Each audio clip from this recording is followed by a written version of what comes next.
Hello everyone, আমি দেবযানী। আমার নতুন একটি ব্লগে তোমাদের অনেক অনেক স্বাগতম। আশা করি তোমরা খুব ভালো আছো, আমিও খুব ভালো আছি।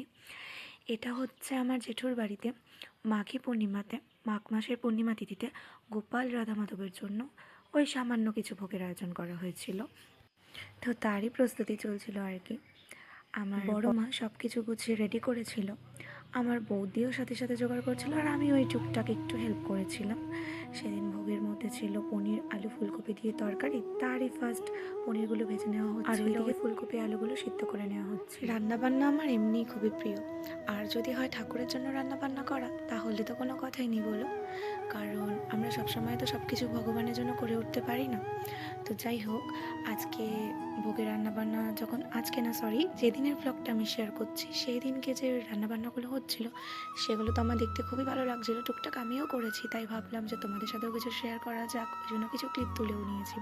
দেখো, পনিরটা লাল লাল করে ভেজে কি সুন্দর তুলে নেওয়া হলো, আর পনিরটা এত সফট ছিল যে পুরো তুলতুল করছিল, পুরো স্পঞ্জের মতন ছিল, আর খেতেও খুব টেস্ট হয়েছিল। বলে না যে ঠাকুরের জন্য রান্না করলে তুমি যাই রান্না করো, যেভাবেই রান্না করো, আর সেটা যদি মন থেকে হয় তো অবশ্যই সুন্দর হবে। আলাদাই যেন একটা ঠাকুরের রান্নার মধ্যে ঠাকুরের ভোগের স্মেলই ছিল আলাদা, সব কিছুই খুব সুন্দর হয়েছিল। এবার পনিরের আলুও ভেজে নেওয়া হচ্ছিল, আর ওইদিকে আমার বড় মা হাঁড়িতে চাল দিয়ে দিচ্ছিল অন্যের জন্য।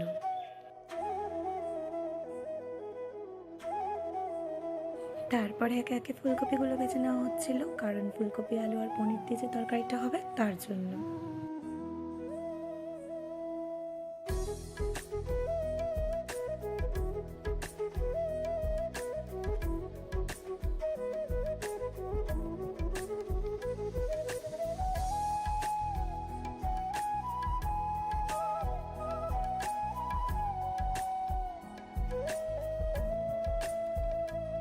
এই তরকারিটা ভোগের বৌদি রান্না করেছিল।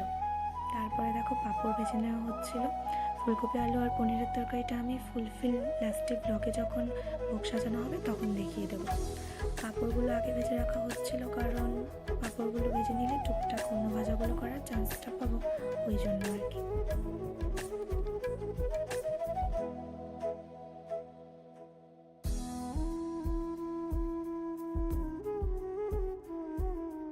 দেখো, সব পাঁপড়গুলো ভাজা হয়ে গেল, এবার তুলেও রাখা হয়ে গেল। এবার ওভেন জ্বালিয়ে নেওয়া হলো, কারণ ভাজাগুলো করা হবে, তার জন্য কড়াই বসিয়ে দেওয়া হলো। তারপর একে একে আমি ভাজাগুলো ভেজে নিচ্ছিলাম।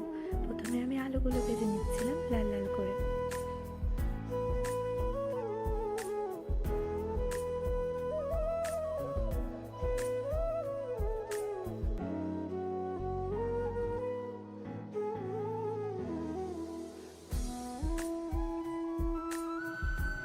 এরপর আলুগুলো তুলে নেওয়ার পালা। যেহেতু গোপাল পুজো, বাচ্চারা তো নিমন্ত্রিত থাকবেই, আর বাচ্চাদের আলু ভাজা খুব ফেভারিট, ওর জন্য আরও কিছু আলু ভেজে নিয়েছিলাম, আর একবারে তোমাদের সব ভাজাগুলো আমি দেখিয়ে দিলাম।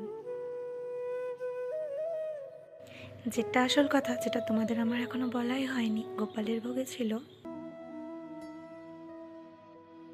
5 রকমের ভাজা, লাউ দিয়ে মুগ ডাল, পনির, আলু আর ফুলকপি দিয়ে তরকারি, চাটনি, পাঁপড়, পায়েস।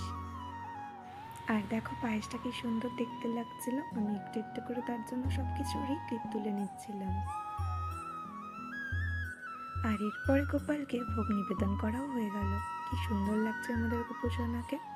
আর কিছুটা ভোগ আমাদের বাড়িতেও গোপাল আছে, মানে এটা তো জেঠুর বাড়ির গোপাল, আমাদের বাড়ির জন্য ভোগ নিবেদন করা হয়েছিল। যেহেতু আমি ওই বাড়িতে একটু ব্যস্ত ছিলাম জেঠুর বাড়িতে, সেহেতু আমার এই বাড়িতে এসে ভোগের ক্লিপটা নেওয়া তখন সম্ভব হয়নি। বাট অন্য কোনো সময় অন্য কোনো ক্লিপ আমি তোমাদের সাথে অবশ্যই শেয়ার করব। তো তোমাদের যদি ভিডিওটা ভালো লেগে থাকে তাহলে একটা লাইক করে দিও, সাবস্ক্রাইব করে দিও আমার চ্যানেলটা। Thank you everyone, thank you for watching. আর সবাই সুস্থ থেকো, অনেক অনেক ভালো থেকো। Thank you.